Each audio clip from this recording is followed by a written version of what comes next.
to intro this story, I'm not sure if you guys are familiar with this gentleman.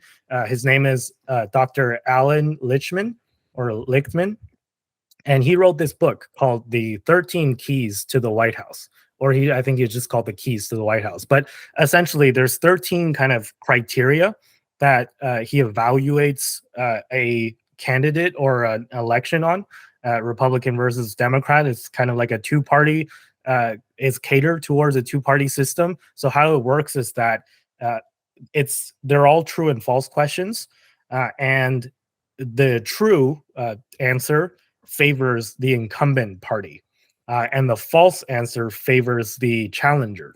Right. So in this case, it would be the Democrats who is the incumbent. So if you're a Democrat, you want as many truths as possible, and if you're a Republican, if you're on Trump's side, then you want as many ones to be false as possible. So his system, called the 13 Keys to the White House, says that if the incumbent gets, if there's more than six, or if there are six or more false answers to these questions, to the 13 keys, the 13 questions, then it means that the challenger will win.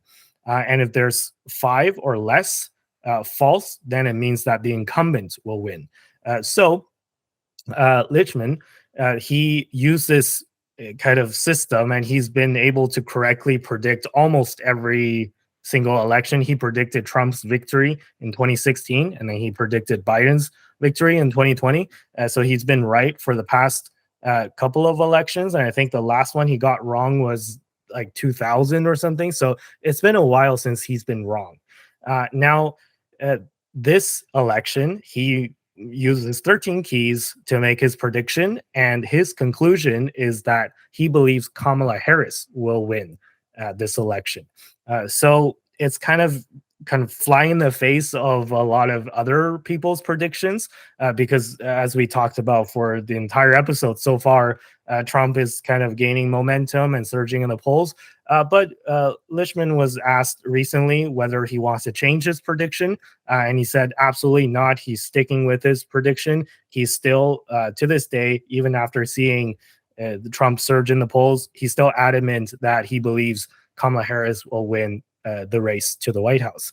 Now, if you evaluate why he believes that, so we're going to go through the 13 keys. Is a little bit long. We'll go through it one by one, and I'll first present Lichtman's answer to the 13 keys, and I'll present my answers. And spoiler alert, I think he's wrong. I think Trump is going to win, and I think the reason why he's wrong is because he broke his own rules. Again, this is my opinion, and this is his system. So what do I know, right? I'm not a political analyst. I'm not, I don't have a doctorate in this, but maybe he's right, but I think he's wrong. But before I get into that, let's go through the 13 keys, and we'll go through the answers to every single question. So the first key is, after the midterm elections, does the incumbent party hold more seats in the U.S. House of Representatives than the previous midterm election? So this one is very simple. It's called party mandate. So it's just like it's a fact, right? There's no debate on this, right? So this one is false. So I think we can all agree on that. The second one is no primary contest. So there is no serious contest for the incumbent party nomination. For Harris, like, it doesn't really count that they replaced Biden with Harris, because no one like ran against Harris when it was announced that Biden was dropping out. Like, she was just kind of anointed. So there was no serious contest for the incumbent party. So this one is true. And I would agree that this one is true. Now, the third one is incumbent seeking re-election. So the incumbent party candidate is the sitting president. So this one is false, right? So Biden is not seeking re-election. So I think we all can agree on this one, and I answered false as well. The fourth one, there is no significant third party or independent campaign. So this one is true. And I know people are going to bring up RFK, but RFK dropped out, and there's no like significant third party challenge at the moment. The Libertarian Party and the Green Party, they don't really count. They're polling at like 2%, 3% at most, right? So this one is true, and I would agree with Lichtman on this one. Now, the next one is a strong short term economy. So the economy is not in recession during the election campaign. So this one, maybe there is some debate. So, like, for the official numbers, there is no recession, but a lot of people are complaining about the economy, and this is one of the big key issues on this election. But if you go by the official numbers, then this one is true. There is no recession right now. So let me just so he answered true, Lichtman answered true, and let me give it to him. I'll just say it's true as well.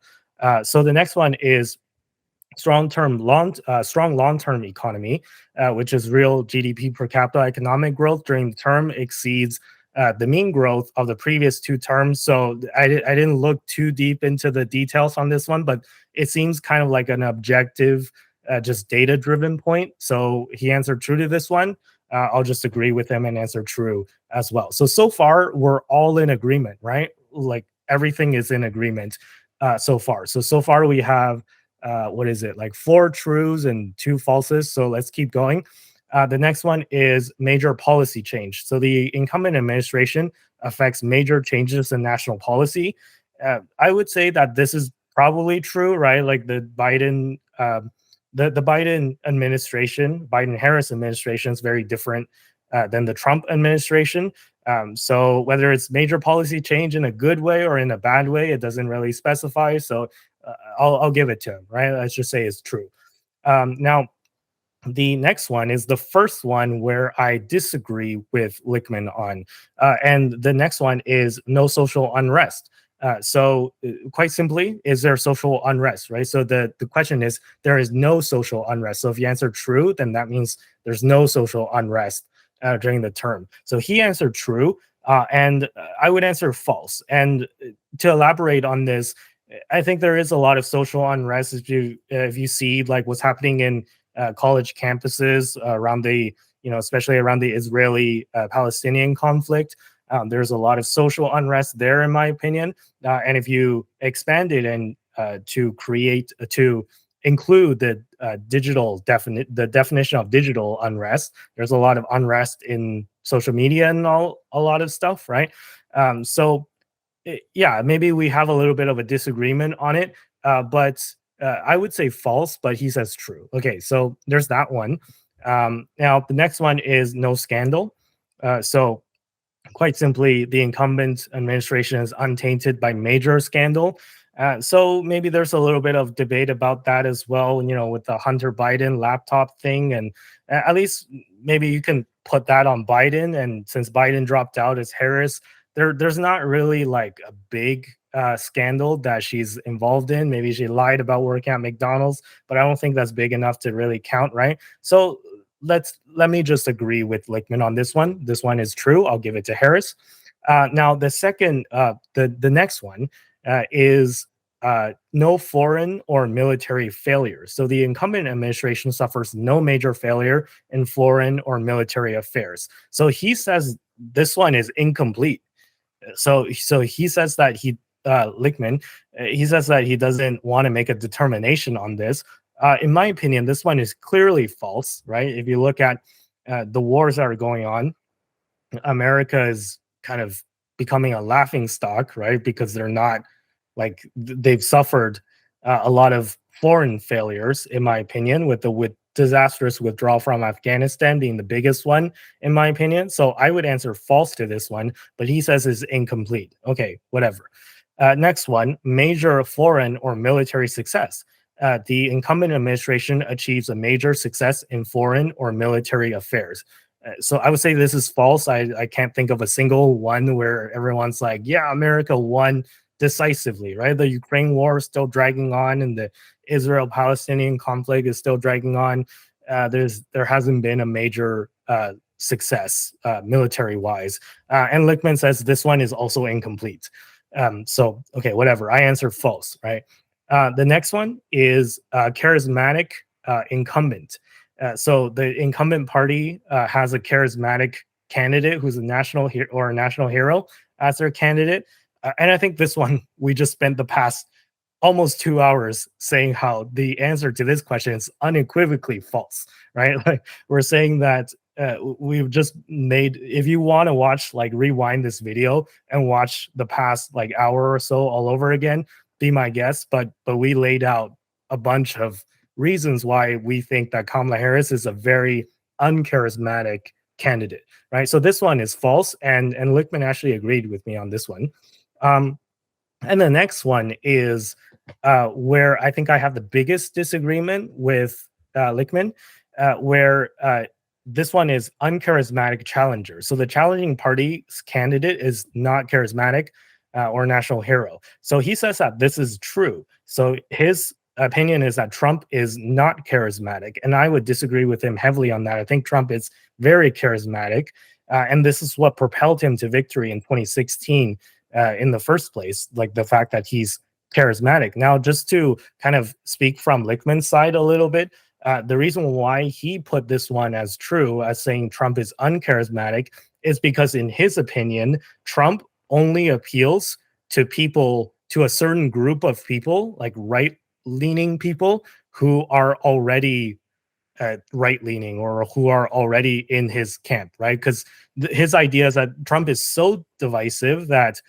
there's no way that he can appeal to people in the middle because he's just so controversial, right? Like, you either really love him or you really hate him, and for the people that that hate him, there's nothing he can say or do to convince people to join his camp. So there's not a lot of movement from the independent side on which side they're swaying, right? So this is Lichtman's argument, and again, I just said why I disagree with that, and I think that it's pretty clear on why I disagree. But to summarize everything, if you count all the all the true and falses of Lichtman's ones, so the foreign military and the military failure and success ones, let's just, for the sake of argument, he says that they're incomplete, but let's, for the sake of argument, says that he agrees with me on this one and put false for both of them. So if you count up Lichtman's keys, you have with the military success and failure, let's just say they're both false, you have exactly 5. So that's not enough, right? You need 6 or more to say that the challenger wins. So because at most, according to Lichtman, Trump has 5 falses on his side, then that means Kamala Harris wins.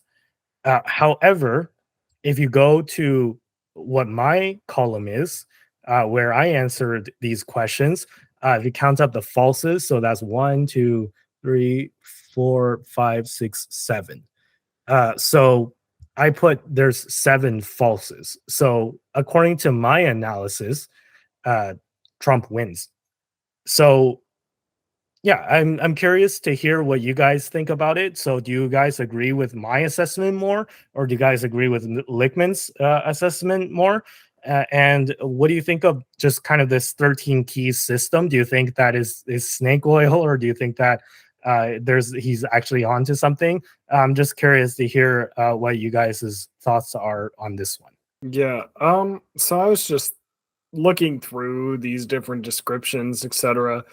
And I think that the majority of his mentality with the 13 keys is fine, in the sense of a lot of these are clear indicators that would imply that an individual is more or less likely to be elected. I think the big disagreement between you and him is in two categories that are very difficult to measure. For example, and I would say the 2 categories that I think are different by a lot are like the no social unrest one and the uncharismatic challenger. And so, with regards to social unrest, like what qualifies sufficient social unrest to say that, there isn't social unrest or there is social unrest? So because this hasn't really been clearly defined in the keys, this is something where you can have the perception of there is a lot of social unrest, therefore it's false.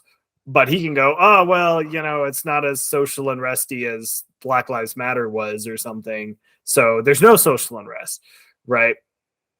So I think that it's it's something that's difficult to measure, which means that this is an area where I think the keys is kind of lacking a little bit in terms of its ability to be applied as a prediction tool, because we're really in an opinion spot at that point. Like it's no longer, a lot of these other ones are more factual, they're fact based, there's no third party. Well, there's none. They're an incumbent. There's no serious contents for the party nomination, etc. All of these are stuff that you can just kind of observe.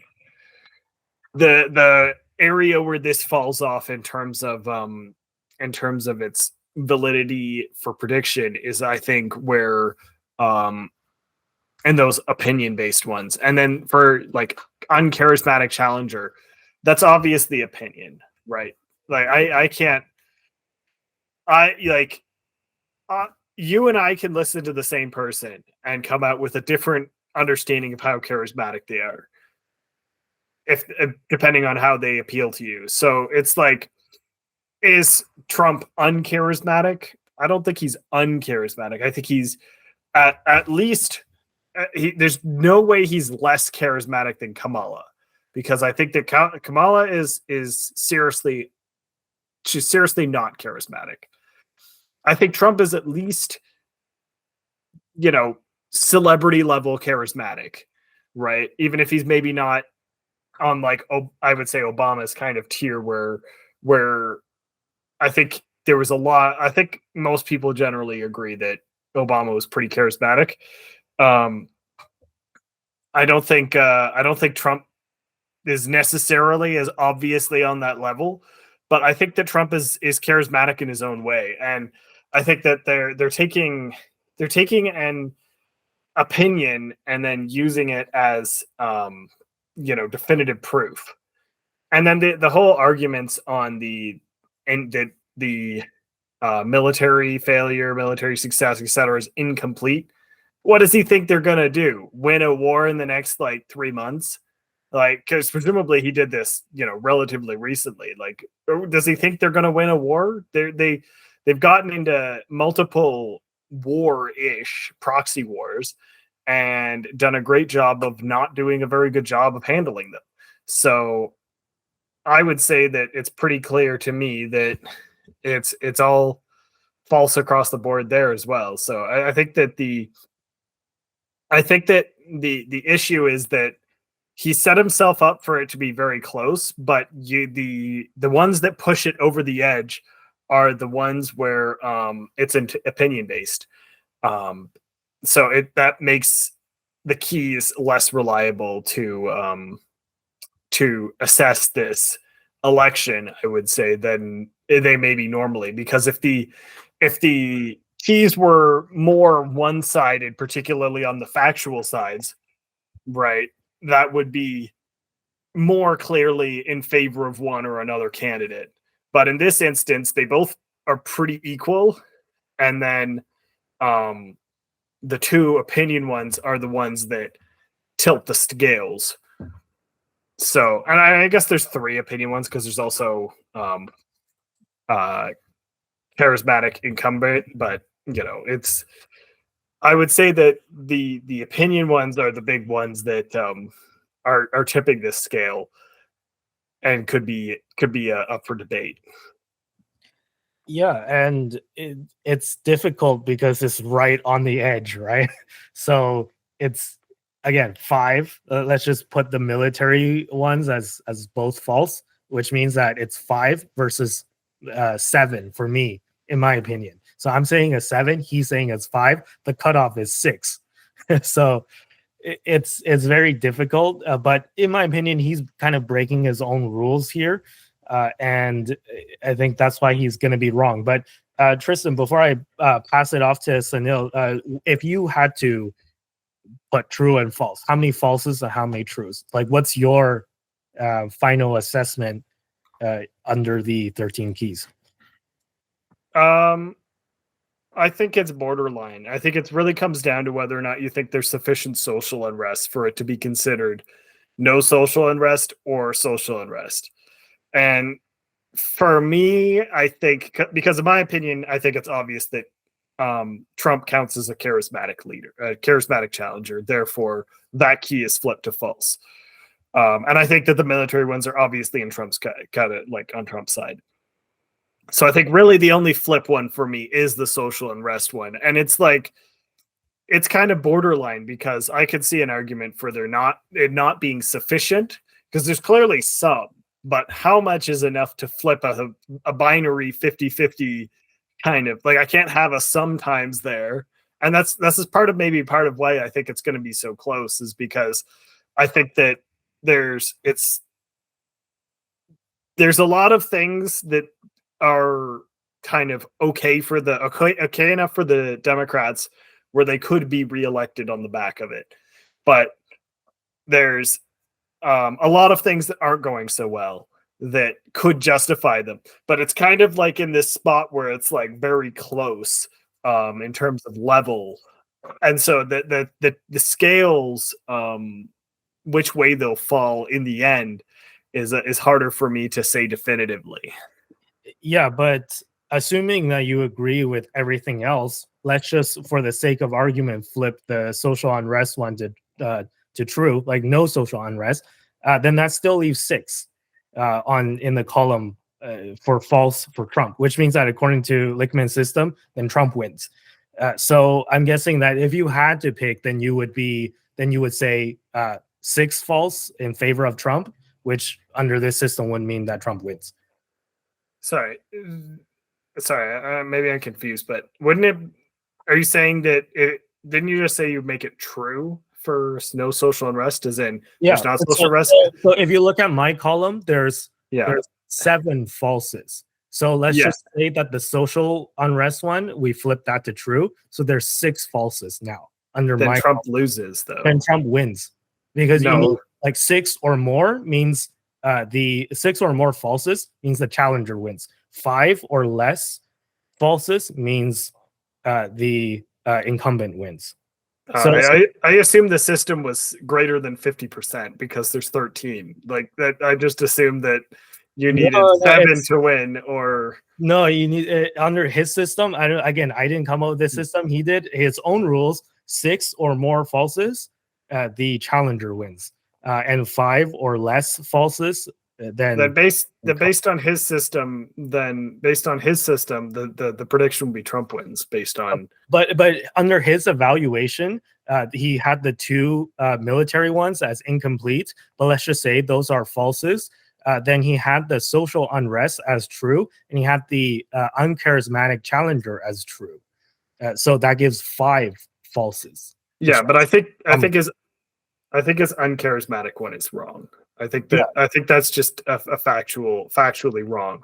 So I agree with you on that, which is why I think Lichtman is going to be wrong in his prediction, and that means that he broke his own rules, right? If he actually followed his own rules and evaluated everything more objectively, again, a lot of this is subjective, but let's just say if he is more objective, then what he should have predicted is a Trump victory under his own system, right? But because he toggled the uncharismatic challenger one to true, that came out with a Kamala victory instead.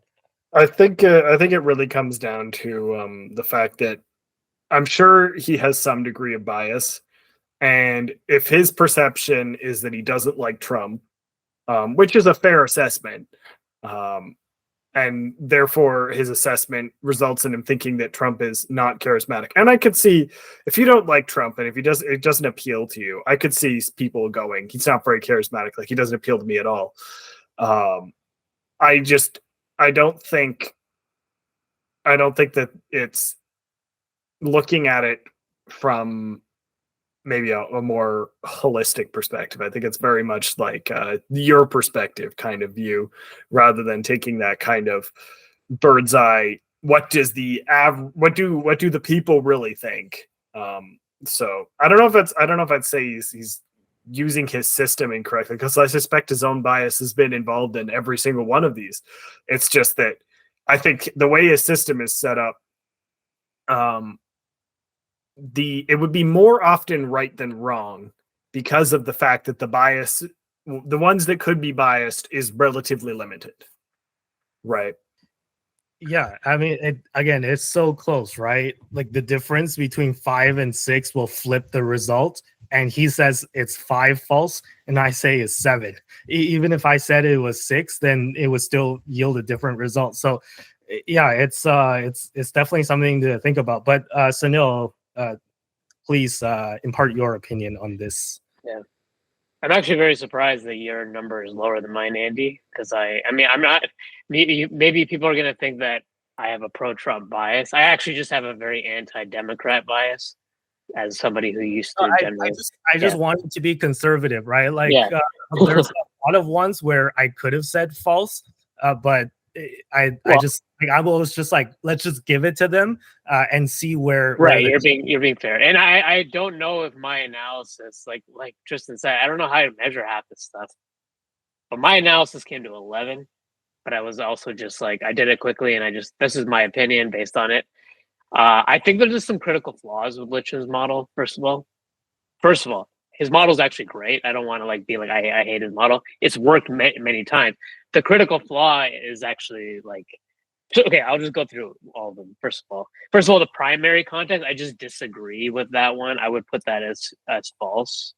Yeah, false, because Biden only didn't have a primary challenge. First of all, he did have 2 primary challengers.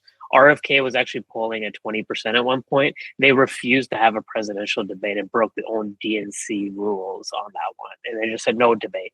So, and then RFK just dropped out of the debate, out of the race, because there's no chance I can win without a debate. So first of all, like they tipped the scale pretty significantly. Also, like if everybody knew that Biden was suffering from, they hid the fact that he had cognitive decline. If that was known in the public, I can guarantee he would have had pretty significant primary challenges. So at the very least, I put it as a false, but I'll just even put it as a wash. Like Allan Lichtman put one of his categories as a wash. It's a wash because there was no primary challenge, significant primary challenge on false pretenses. The Democratic Party like covered up Biden's cognitive decline. So of course there wasn't any primary challenges because incumbent presidents they usually don't have primary challenges. There's also a lot of like, my understanding just from watching like podcasts in the sorry, one of my ears is going out of battery. But yeah, one of the things I watch a lot of like podcasts and like Democratic Party media, and I know for a fact that Joe Manchin and Whitmer were gonna run because they didn't expect Biden to run a second term. When he announced the second term, they were kind of bullied out of running. So I'm just gonna go. The primary one is BS. If you really dig deep into the analysis, Biden would have had primary challengers if they didn't lie about his cognitive decline.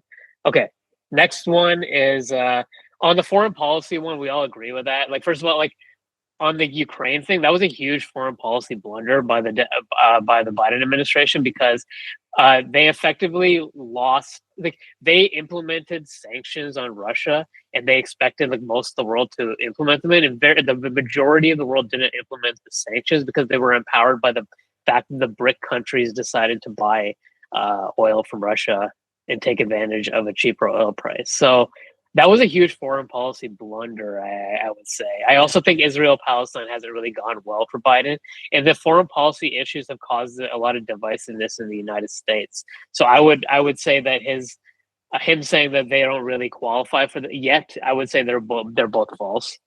The charisma challenger is just ridiculous. I just guess that I don't know. I guess he just doesn't think Trump is charismatic, but like. You're not number one on TV for 11 years straight if you're not charismatic. He was the number one show on television for 11 years straight. So I call BS on that. But I mean, I guess Lichtman just has his own interpretation of charisma, and he just doesn't like. I guess he doesn't like Trump. He picked Trump before in 2016. There's something about him now where he just perceives it as not charismatic. I don't buy it. I also feel like Lichtman might be more into the traditional media, and people who are not watching traditional media are going to disagree with Lichtman because they have a different interpretation of the truth and on most of these things. I actually want to get into the most critical flaw of Lichtman's model, which is really not Lichtman's fault.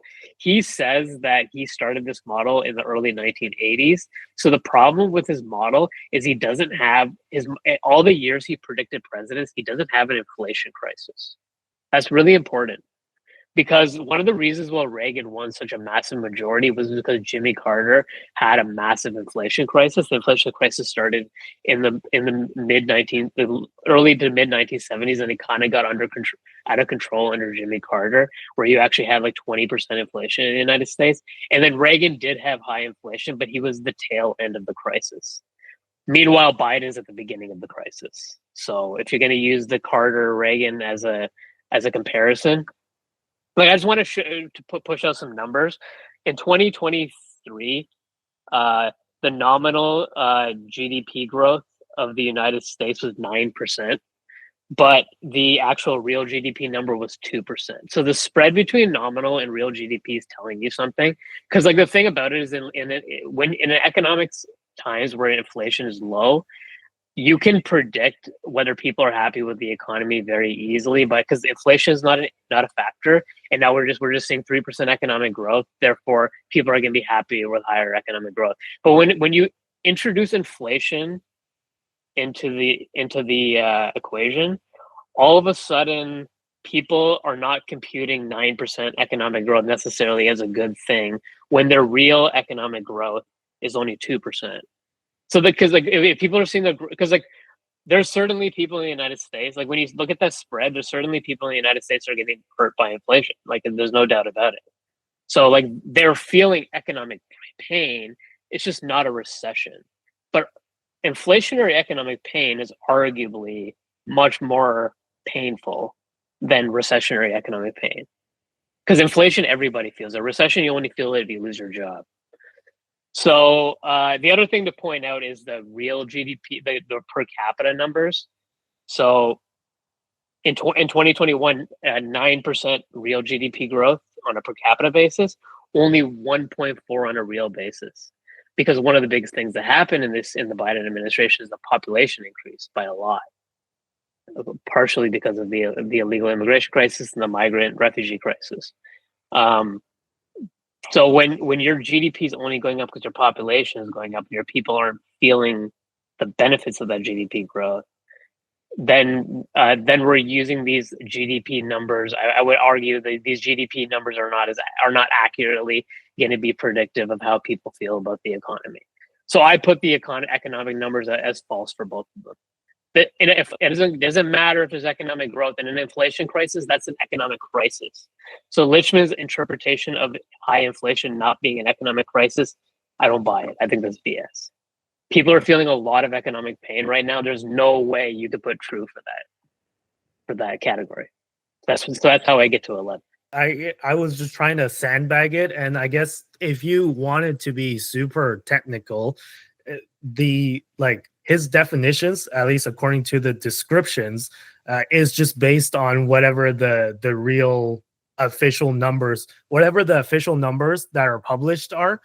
And if you just go by that alone and you ignore, you just go by what is printed on the paper and ignore everything in reality, it's I guess you can say that it's true, right? Like it's an objective, yes or no. But again, if you delve deeper into this, I totally agree with you that there's issues with the official numbers that are not reflective of what people are feeling on the ground. And I think that you can make an argument that a lot of Americans are not feeling that the economy is strong in the short term or in their long-term outlook.